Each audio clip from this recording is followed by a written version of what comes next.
And this is part of the reason why, yeah, people talk about cancel culture, right?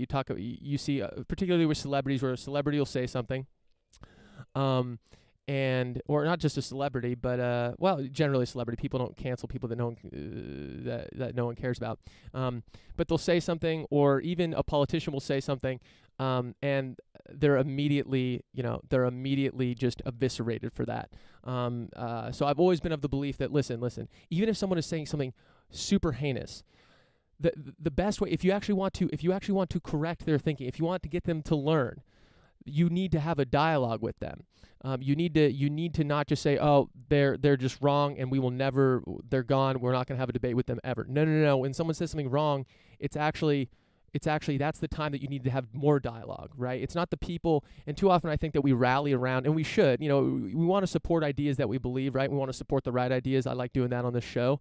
But we also need to dialogue with those that we have different views with, and we also need to we need to try to we need to try to talk to these people, not just say, oh, they're wrong, I'm going to stay in my own echo chamber, I'm only going to talk about ideas that I know, that I feel safe with, that I know are correct, and everything else is boom. No.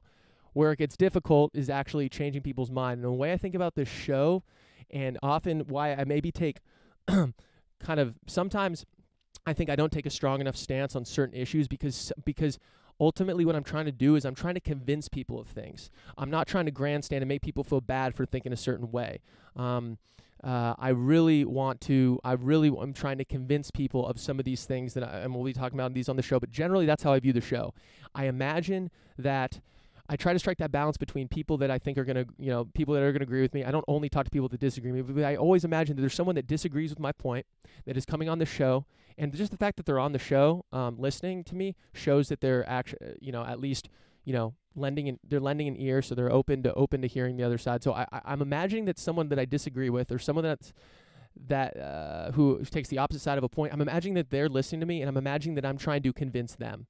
Which is why I don't. I try not to use words like evil or call people, personal attacks and shit. I really liked focusing on the ideas, because I think that's what moves the conversation forward.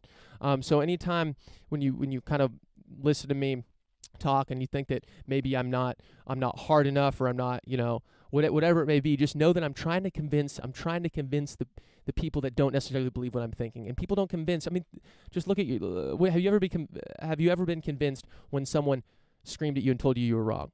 No, you're convinced when someone has a dialogue with you, and they listen to you and they hear your point, but then they also they counter your points, and you learn from it. It's amazing superpower to be able to have a dialogue with someone you disagree with. So that's what I imagine on the show, that I'm having on some people are going to be listening to this that don't necessarily agree with my position, or the position. A lot of these things I'm going to be sharing what other people are saying. Again, that's another thing I do. I don't have a monopoly on the truth, right? Stan Druckenmiller always says that. He's a total legend for saying